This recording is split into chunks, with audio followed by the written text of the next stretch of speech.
Nah, orang sering mempertentangkan itu. Lebih baik mana demokrasi politik ala Amerika atau kesejahteraan ekonomi ala Tiongkok? Dunia, Pak Sambo, apa yang penyalahgunaan kekuasaan. Ternyata pengadilan salah. Jadi orang yang didakwa melakukan kejahatan sangat serius, divonis mati, dieksekusi. Dalam beberapa waktu setelah eksekusi ternyata ditemukan pelaku yang sesungguhnya.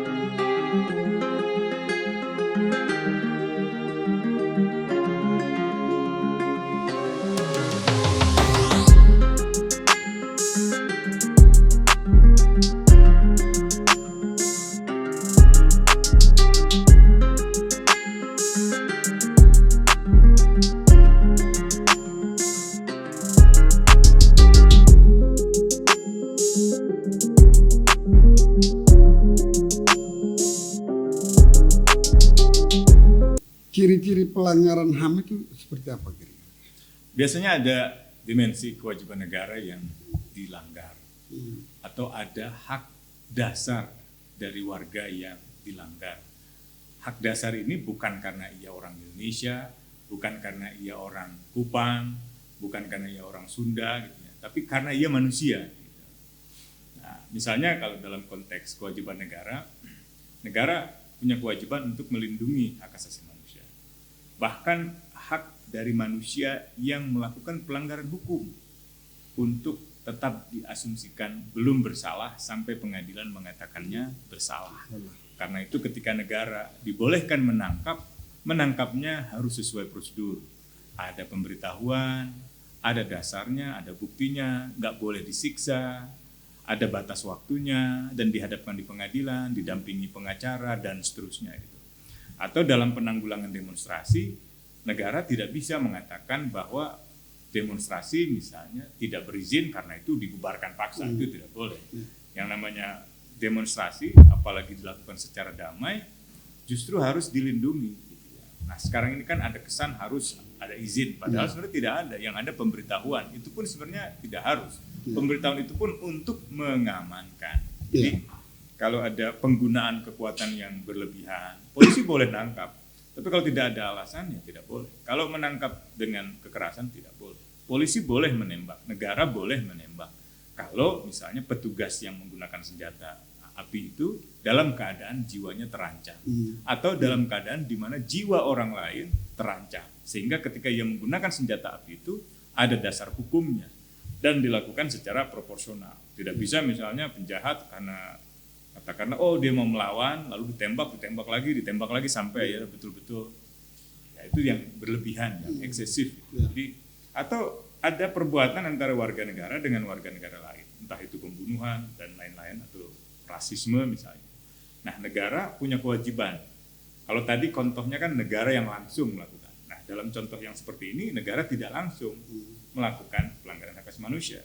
Tapi ketika yang satu warga negara menjadi korban dari warga negara lain, kewajiban negara dalam hukum internasional hak asasi manusia adalah menciptakan mekanisme peradilan supaya orang ini mendapatkan keadilan.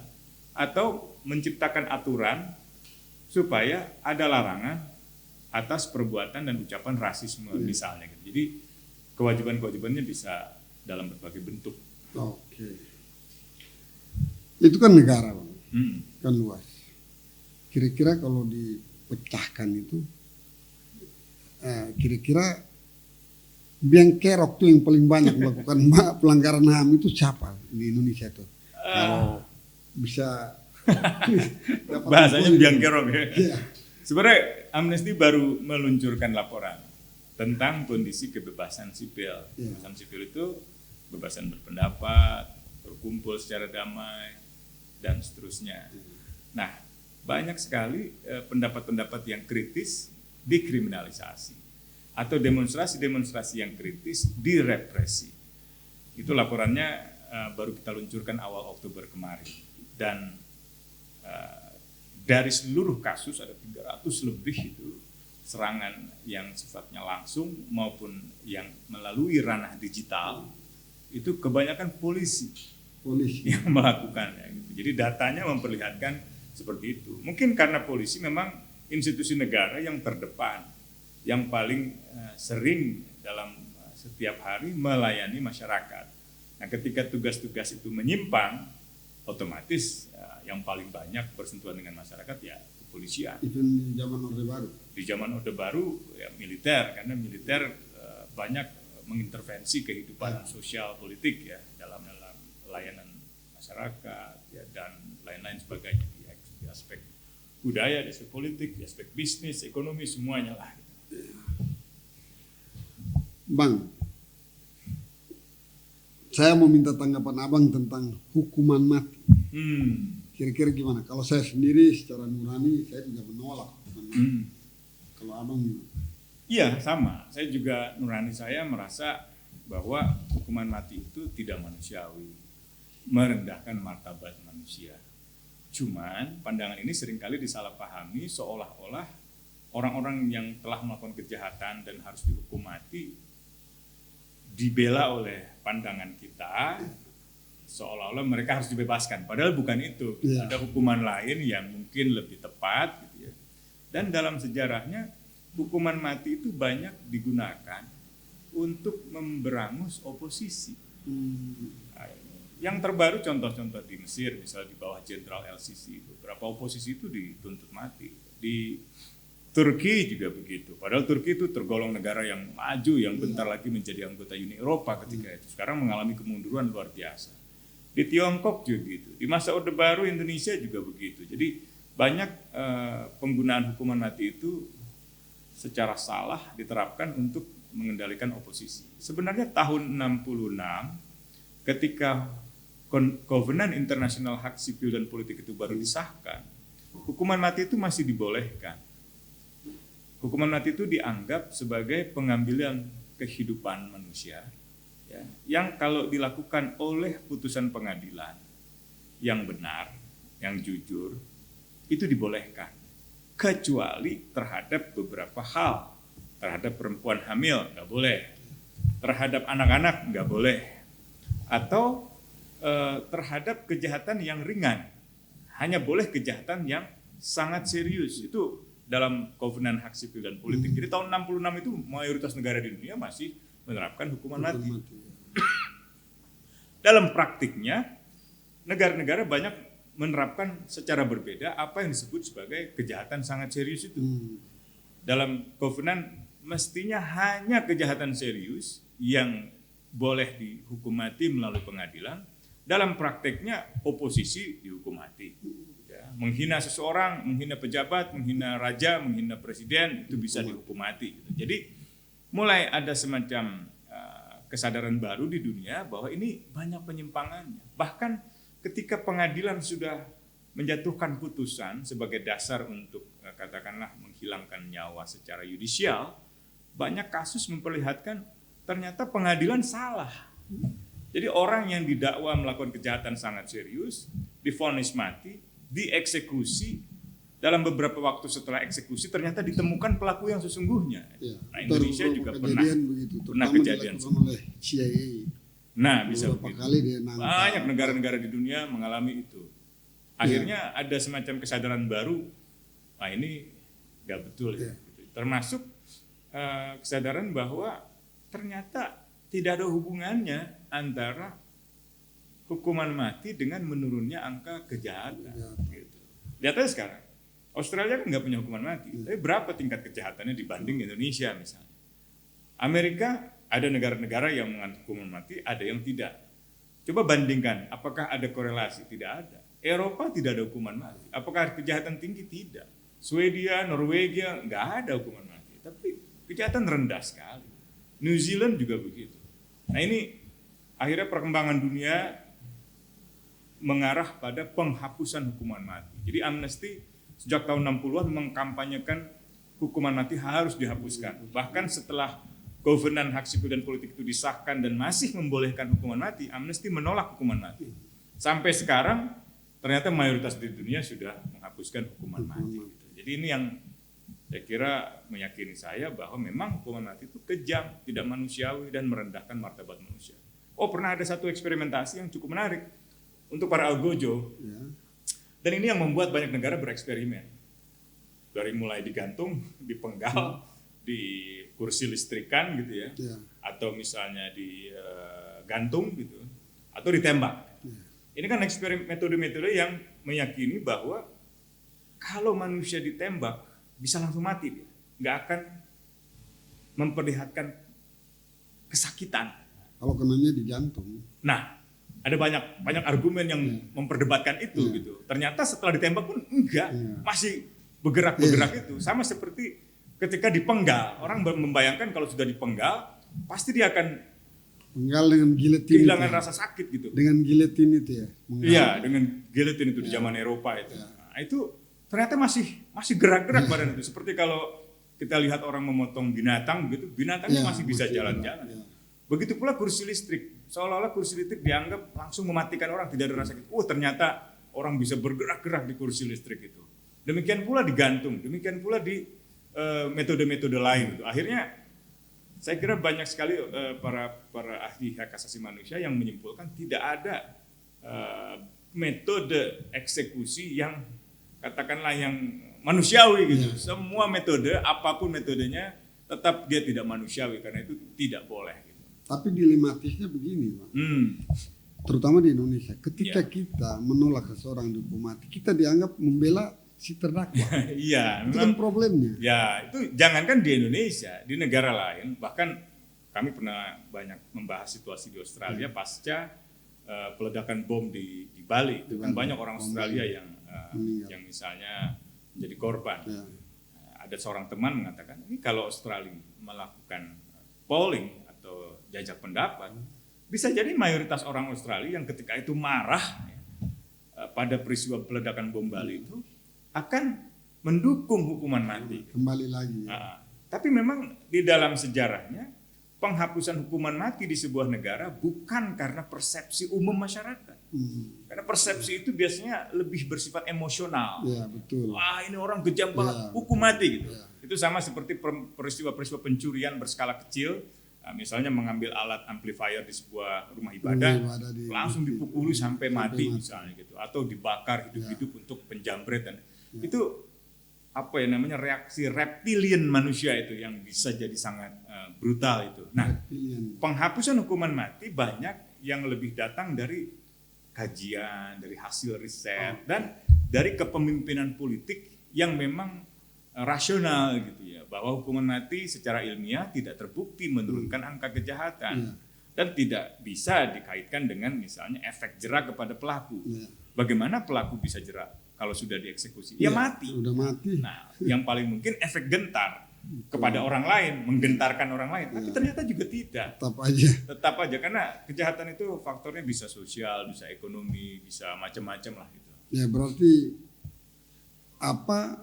gagasan mengenai koruptor harus dieksekusi mati juga keliru lah menurut saya. Keliru, ya lebih baik dipukul seumur hidup, disita hartanya, dimiskinkan misalnya. Betul.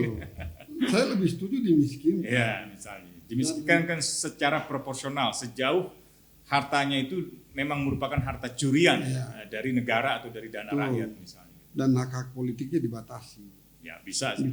Nah, memang itu perdebatan yang menarik. Masih panjang ya. Oke Bang, ada satu, saya mau memancingnya Bang nih. Saya mau mengistilahkan tapi nggak enak lah. Jadi gini, Pak Munir, Pak Sambo, apa yang Bang lihat? Penyalahgunaan kekuasaan. Dua-duanya penyalahgunaan. Penyalahgunaan kekuasaan. Ada konsentrasi kekuasaan yang berlebihan pada jejaring pelaku pembunuhan Munir, dan ada konsentrasi kekuasaan yang berlebihan pada orang seperti Verdi Sambo.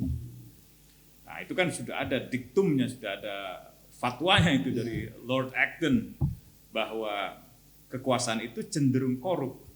Kalau kekuasaan itu bersifat absolut, maka sudah pasti mutlak akan korup. Power tend to corrupt. Absolute power corrupt absolutely. Nah itu udah diktum yang direfleksikan dari perkembangan masa ke masa, dari pemerintahan ke pemerintahan, dari kerajaan ke kerajaan, dari sistem kekuasaan yang satu ke kekuasaan yang lain. Gitu. Seiring dengan perkembangan zaman dari dulu sampai sekarang ya Bang ya. Ya. Oke Bang, bagaimana hubungan HAM dengan oligarki? Tadi kita di awal bicara tentang keadilan sosial. Ya. Keadilan sosial itu kira-kira kalau dalam hak asasi manusia adalah hak ekonomi, hak sosial, hak budaya, ya. Untuk mendapatkan kesejahteraan, distribusi ekonomi yang merata, gitu ya. Antara daerah yang kaya dengan daerah yang miskin saling mensubsidi silang, Ya. Dan seterusnya lah. Nah, oligarki itu sebenarnya kalau diartikan secara sederhana adalah satu bentuk penguasaan atas kekayaan material oleh segelintir orang.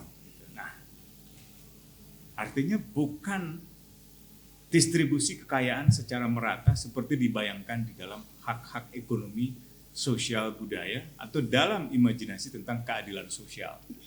Nah, karena itu banyak para pendiri bangsa termasuk Syahrir ketika itu mempersoalkan keberadaan para oligarki yang dalam pandangan Syahrir dulu disebutnya sebagai hartawan. Jadi bayangkan segelintir hartawan menguasai kekayaan alam Indonesia yang luar biasa, yang seharusnya untuk kemakmuran bersama, kesejahteraan umum, dan keadilan sosial. Nah, ini yang biasanya terjadi akibat konsentrasi kekuasaan yang berlebihan di dalam suatu pemerintahan. Dan biasanya di dalam pemerintahan ini terdapat orang-orang yang berkuasa dengan membawa kepentingan yang berbeda-beda. Ia seorang politisi, ia juga seorang pengusaha. Tentu kalau ia menjalankannya secara terpisah, tidak ada masalah.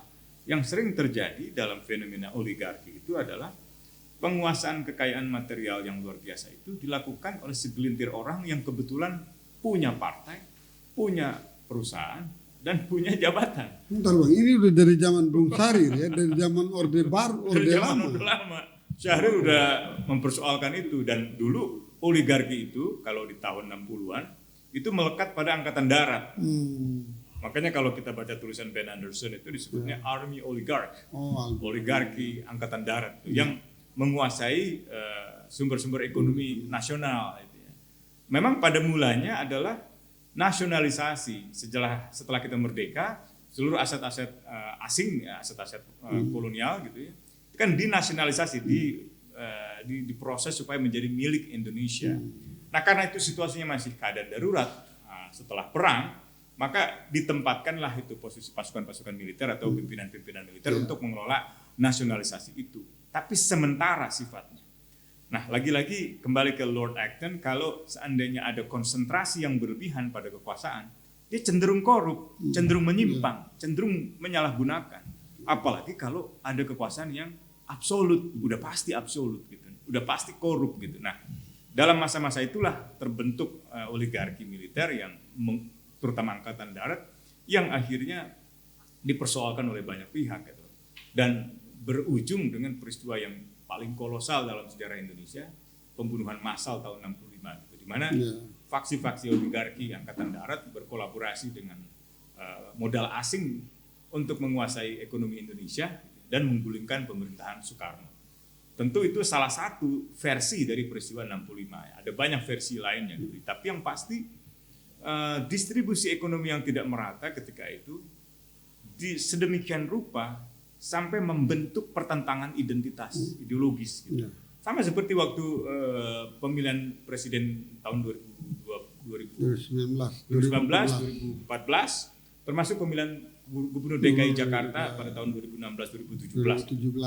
Masyarakat dipertentangkan itu seolah-olah ada ideologi yang bertentangan, agama bahkan gitu. Dikotomi kadrun dan cebong.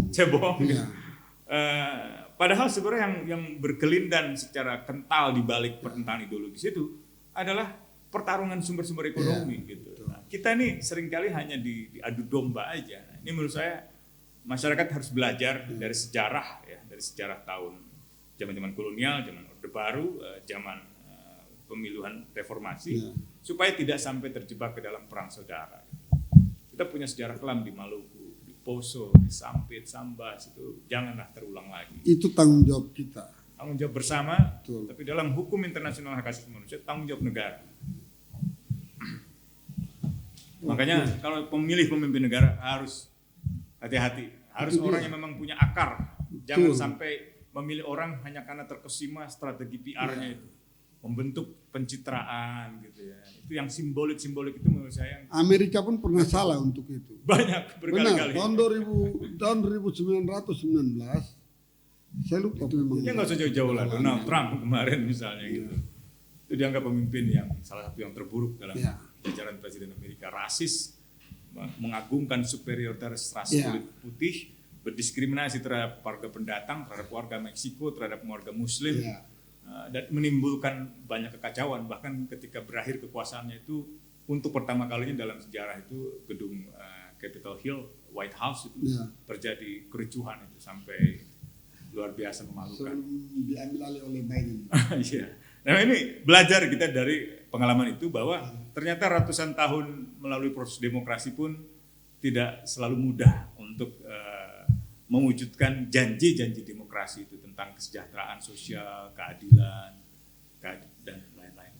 Itu harus muncul satu golden generasi Iya, yang punya semangat untuk itu baru bisa tuh. itu semangat itu Young Ambon, Young Celebes, Ya, semangat betul. generasi muda yang memang secara kolektif memperjuangkan keadilan tanpa disekat dengan identitas agama Ya, atau betul. identitas suku, identitas Betul, ras betul. atau asal usul kebangsaan. Pemilu-pemilu kita terakhir itu aduh sangat memalukan. Pribumi, non pribumi, Mundur. asing gitu, Muslim, Kristen, komunis.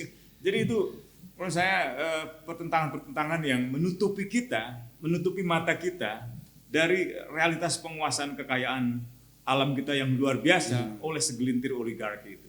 Mereka terus menyulut api, ya kita berkelahi di dalam asap itu, tapi kita lupa mematikan sumber apinya itu. Betul. Nah, itu ketidakadilan, ketimpangan, pajak yang digelapkan, royalti batubara yang tidak dibayarkan gitu. Korupsi yang tidak dibongkar itu yang saya kira tertutupi oleh pertentangan identitas itu. Seolah-olah kalau sudah sesama Muslim pemimpinnya pasti dia malaikat tidak punya salah. Nah itu tidak boleh gitu. Oh sesama nasionalis gitu. Itu yang menurut saya membuat kita kehilangan kemampuan untuk melihat masalah yang sesungguhnya. Ketidakadilan, ketimpangan ekonomi, korupsi, penyalahgunaan kekuasaan. Kalau saya singkat aja, kita dijebak oleh situasi itu. Padahal apa yang ditakutkan oleh mereka kepada kita belum tentu, dan bahkan enggak. Misalnya begini, kemudian bilang Islamofobia atau seperti itulah. Jadi kita sebenarnya dijebak oleh situasi. Emang kenapa kalau Kadron juga yang mau bisa mimpin? Kan nggak mungkin dia menghancurkan ini negara. Saya nggak yakin itu. Karena pasti dia punya tanggung jawab untuk membuat negara ini sama dengan lawannya juga kalau misalnya yang menang. Itu aja, sederhana itu aja kalau saya. Ya. Gitu Bang. Gitu, Bang. Iya memang pada akhirnya kita nggak bisa mengandalkan masa depan negara ini kepada kubu ideologi tertentu, Itu maksudnya. kepada kubu agama tertentu, atau kepada kubu apapun yang tertentu saja, apalagi kepada figur tertentu. Betul. Kita terjebak dalam populisme yang akhirnya meniadakan faktor-faktor penting lain. Kita perlu masyarakat sipil yang kuat, kita perlu media yang kuat, kita perlu lembaga rakyat yang kuat, kita perlu pengawasan yang kuat, keseimbangan kekuasaan, kontrol oposisi, itu kita butuhkan gitu. Nggak mungkin dalam seminggu hanya karena pemimpinnya menurut kita orang baik, Indonesia berubah menjadi negara yang adil dan makmur. Tidak mungkin. Itu perlu kerja-kerja kolektif. Perlu kerja kolektif dan kerja Iya, keras. partai politik, lembaga-lembaga keagamaan, lembaga adat, mahasiswa, pelajar, buruh, petani gitu. Mentalitasnya semua harus dirubah itu untuk Iya. menjadi satu kekuatan. Karena bagaimanapun Indonesia ini adalah suatu negara yang maha dahsyat. Nah kalau hanya untuk hal-hal sepele itu kita harus hancur, betul-betul kita yang bodoh kan. Bodoh ya. Ya, indeks pembangunan manusia kita kan lama sekali meningkatnya. Iya. Masih rendah, itu berarti tingkat literasi masih rendah, menyedihkan sebetulnya. Kita masih di bawah Vietnam, atau kita setara dengan negara seperti Libya gitu. Aduh, harusnya kita bisa lebih melangkah maju gitu. Yes. Dengan Salah satunya dengan mencegah polarisasi itu, pembelahan, keterbelahan hanya karena pilihan politik, agama, dan lain sebagainya.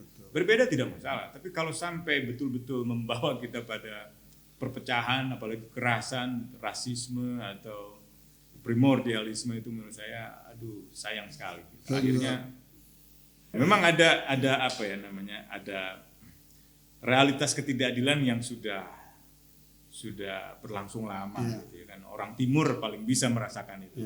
Orang Kupang, orang Maluku, orang Papua itu berpuluh-puluh tahun ditinggalkan. Itu hanya kekayaan alamnya yang dikeruk, gitu. Tanah taman kebun-kebun ubinya yang dirampas itu. Bukan ditanya, Bung Yongki, Jakarta perlu ubi. Kata Bung Yongki, oke, saya kasih ubi, tapi saya yang potong. Nah, selama ini tuh Jakarta bukan minta ubi dan minta dipotongi, tapi merampas kebunnya itu. Nah, itu menggusur Bung Yongki. Nah, itu yang dirasakan oleh orang Maluku, orang Papua, orang NTT. Wah, itu menurut saya itu perlu perjalanan panjang. Nah, gagasan keadilan sosial itu mengumpulkan kekayaan-kekayaan ekonomi bangsa itu untuk diredistribusi menjadi merata.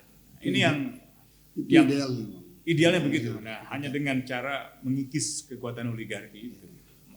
Karena menunggu mereka sadar juga rasanya berat, karena kekayaan itu kan menggoda. Itu dia. Ya, orang nggak baru punya Pajero, kepingin punya Alphard, kepingin punya Lexus, setelah punya semuanya kepingin punya jet pribadi, begitu, kepingin punya pulau. Ya. Nggak pernah ada kenal batas itu, apalagi kalau gaya hidupnya bermewahan. Tapi nggak ada yang mau sampai surga secepat mungkin, ya nggak? Karena nggak tahu. orang membayangkan surga itu terlalu lama. Secara eskatologis itu nunggunya kelamaan. Jadi orang ingin mewujudkan surga itu dalam kehidupan yang sekarang, gitu. Itu yang mungkin secara ngalor ngidul kita bayangkan dalam percakapan hari ini, ya. Tapi ya memang perlu waktu yang tidak sebentar. Dan perlu kerja keras yang lebih tinggi lagi lah kalau kita ingin mengubah keadaan ini, gitu. Ini kita di kota Bogor, saya orang Bogor. Di Bogor, di kota, kelihatan sekali segalanya seperti baik-baik saja. Ya. Indah, gedung-gedung bersejarah, gedung-gedung kolonial, kafe-kafe yang indah. Ya. Tapi kalau kita pergi ke pelosok-pelosok Bogor, Kabupaten Bogor, wah, tertinggal. Pendidikan tertinggal, kesehatan tertinggal, fasilitas umum tertinggal. Taraf hidupnya sangat. Ya, kalaupun ada kekayaan alam yang tinggi seperti di Gunung Pongkor, emasnya hanya diambil saja, masyarakatnya dibiarkan tidak sejahtera. Gitu. Nah, ini yang saya kira harus jadi cermin kita. Dan Jawa Barat termasuk yang paling ramai itu kalau udah urusan pemilu kan. Ya, kalau dia punya kecenderungan religius yang tinggi. Itu sebenarnya bekal yang sangat baik untuk mengubah keadaan. Cuman seringkali dijebak atau diseret oleh pertarungan elit politik yang memanfaatkan simbol-simbol agama untuk kepentingan politiknya saja. Gitu. Nah, ini yang akhirnya membuat masyarakat di bawah hanya digunakan sebagai alat saja. Padahal mereka adalah subjeknya, harus menjadi penentunya. Gitu. Dan mungkin pemilu-pemilu itu tidak perlu lagi didefinisikan sebagai pesta demokrasi. Kalau pesta demokrasi itu kita seperti datang ke undangan pesta, kita memang diberi makan, tapi sebenarnya bukan kita yang berpesta. Itu dia. Saya juga itu harus dianggap sebagai forum penghakiman, forum penghukuman, di mana masyarakat, rakyat sebagai pemegang kedaulatan, menghukum mereka, menghakimi mereka. Bung, Anda sudah saya pilih menjadi anggota DPR. Bung, Anda sudah saya pilih menjadi presiden. Secara selama 5 tahun Anda tidak menjalankan amanah. Sekarang saya tidak pilih Anda lagi. Jadi jangan mau digoda dengan uang, dengan apapun pemberian material yang hanya bersifat jangka pendek. Gitu. Karena pemilu itu sangat menentukan 5 tahun ke depan, 5 tahun lagi gitu ya. Jadi biasa di luar. Ya. Pencerahan yang luar biasa dari Bang Usman. Saya terima kasih. Bang, kira-kira apa pesan-pesan Abang buat kita nih, Jong Syndicate? Terus saja gelar percakapan-percakapan seperti ini. Kan biasanya dalam ruang kebebasan kita punya 3 hal yang bisa kita capai. Pertama, kebebasan untuk berpendapat seperti ini agar ada partisipasi warga. Partisipasi warga bisa dengan diundang datang, bisa dengan menyimak percakapan, bisa dengan memberikan pertanyaan, mengomentari, bahkan mengkritik gitu ya. Tapi yang kedua adalah untuk menciptakan pencerahan pemahaman atas suatu masalah yang seringkali tidak mudah dicerna atau pelik gitu ya. Atau bahkan kerap kali tertutupi oleh informasi-informasi yang sensasional, gitu ya, yang tidak mendidik gitu, hanya membakar emosi gitu ya. Atau hanya menghibur sebagai hiburan semata, tidak mengubah apa-apa gitu. Dan yang ketiga mungkin dalam jangka panjang forum-forum seperti ini menjadi forum pencerahan politik gitu ya, sehingga menyadarkan masyarakat lebih banyak, terutama kalangan generasi muda untuk bergerak gitu, untuk mengambil tindakan. Seluruh sejarah rata-rata tonggak perubahannya ada pada anak muda. Begitu pula tonggak perubahan di Indonesia. Salah satu buku yang paling sering saya sarankan kepada anak muda adalah buku Ben Anderson tentang Revolusi Pemuda. Itu anak-anak muda umur 15, 16, 17 sampai 19 tahun. Beda dengan definisi sekarang. Anak muda umur 40 pun masih bisa dianggap generasi muda. Padahal dalam tulisan Ben Anderson itu hanya orang-orang yang 15 sampai 19 tahun. Mereka melawan Jepang, mereka merebut kantong-kantong lumbung Jepang yang sebelumnya merupakan tempat di mana paman mereka, kakek mereka, orang tua mereka diperas, dimintai upeti-upetinya gitu. Nah, semangat-semangat semacam itulah yang menurut saya bisa lahir dalam forum-forum pencerahan dalam jangka panjang tentu saja. Luar biasa. Oke, saya ingin mendengar, kita sudah bicara nih 1 jam kira-kira di Bang Usman. Ya. Kira-kira closing statementnya Bang Usman. Apa ya? Pada dasarnya hak asasi manusia itu imajinasi manusia yang paling tinggi tentang hidup yang dibayangkannya ideal. Sama seperti di awal ketika Bung Yongki mengatakan tentang bagaimana pandangan orang yang menghadapkan Pancasila dengan misalnya hak asasi manusia. Baik hak asasi manusia maupun Pancasila dulu dibayangkan sebagai sesuatu yang ideal dari kehidupan manusia, kehidupan bangsa. Sila pertama orang membayangkan bahwa manusia diajarkan oleh Tuhan untuk mencintai sesama. Sila kedua ya membangun kehidupan manusia yang adil, yang beradab. Sila ketiga, mari kita bersatu melawan misalnya kolonialisme, melawan penindasan. Sila keempat, ini gimana ya? Dulu ada sistem kerajaan. Oh, ada sistem kolonialisme, ada sistem fasisme, ada sistem totalitarianisme, ada sistem monarki atau kehilafahan di masa-masa Islam gitu. Rasanya kita harus membangun satu sistem di mana kerakyatan itu dipimpin oleh hikmat kebijaksanaan, oleh sebuah kebijaksanaan yang punya hikmah gitu. Dalam permusyawaratan, dalam forum musyawarah dan perwakilan gitu. Karena tidak mungkin negara sebesar Indonesia ini mengambil satu keputusan unjuk tangan 300 juta orang itu kan nggak mungkin.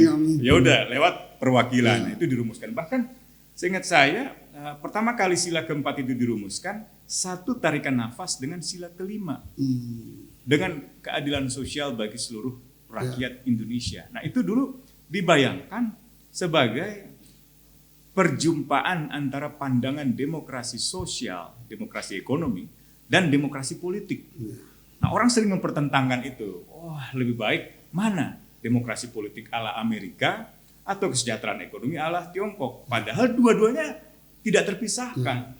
Buruh memerlukan demokrasi politik ya, maksudnya punya kebutuhan untuk bisa bicara, untuk bisa berkumpul, untuk bisa berserikat, untuk bisa menggelar mogok supaya kesejahteraannya bisa dinegosiasikan dengan pemilik modal gitu. Jadi kita butuh demokrasi politik dan kita butuh demokrasi sosial atau demokrasi ekonomi. Nah, hak asasi manusia itu kira-kira ingin atau merupakan bayangan hidup manusia bahwa ketika saya melahirkan anak atau ketika saya dilahirkan, ibu saya membayangkan kita tumbuh ya, hidup tanpa ketakutan. Artinya tidak dibunuh, tidak disiksa, tidak diperbudak, dan orang tua kita atau kita ketika punya anak membayangkan anak-anak kita bisa hidup tanpa kekurangan, sejahtera, punya pekerjaan, bisa menikmati pendidikan, kesehatan. Jadi rasanya tidak perlu lagi kita mempertentangkan antara yang barat, yang timur, antara HAM yang misalnya dianggap bertentangan dengan agama dan tidak. Itu saya kira pada intinya seluruhnya berhubungan dengan naluri manusia, berhubungan dengan imajinasi manusia yang menginginkan kehidupan yang baik. Oke. Wow. Kalau nggak ada batas waktu aja, akan bosan-bosan bicara dengan. Kita bisa pindah ke kebun Iya, Bang Usman. Oke, Young Syndicate Lovers, semoga apa yang sudah Young Syndicate perbincangkan dengan Bang Usman Hamid, seorang ketua Amnesty Internasional, bisa memberikan pencerahan, bisa memberikan semangat, dan bisa memberikan support kepada semua generasi, terutama generasi muda, untuk menyadari potensi yang ada pada diri mereka. Terima kasih Bung Usman. Terima kasih Bung Yongki.